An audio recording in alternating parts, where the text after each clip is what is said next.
Yes! Good morning, guys! Always starting our day with prayers and gratitude. And this will be my day 30, the last day of the challenge. It's for me, it's all about gratitude. And gusto ko lang din mag-share, no? A lot of people are asking or saying, I will start.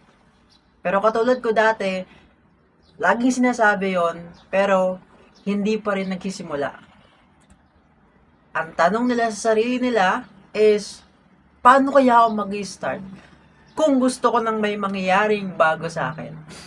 I'm here to tell you guys, just start. No, kaya nga sinabing start no. Minsan kasi naghihintay pa tayo ng certain emotion na ma-feel, pero here's the thing guys. Na-feel na natin siya sobrang daming beses na. Pero hindi pa rin tayo nag-take ng action towards sa something na gusto nating gawin. Yung bago sa buhay natin. Na just start. Kaya nga siya tinawag na start no.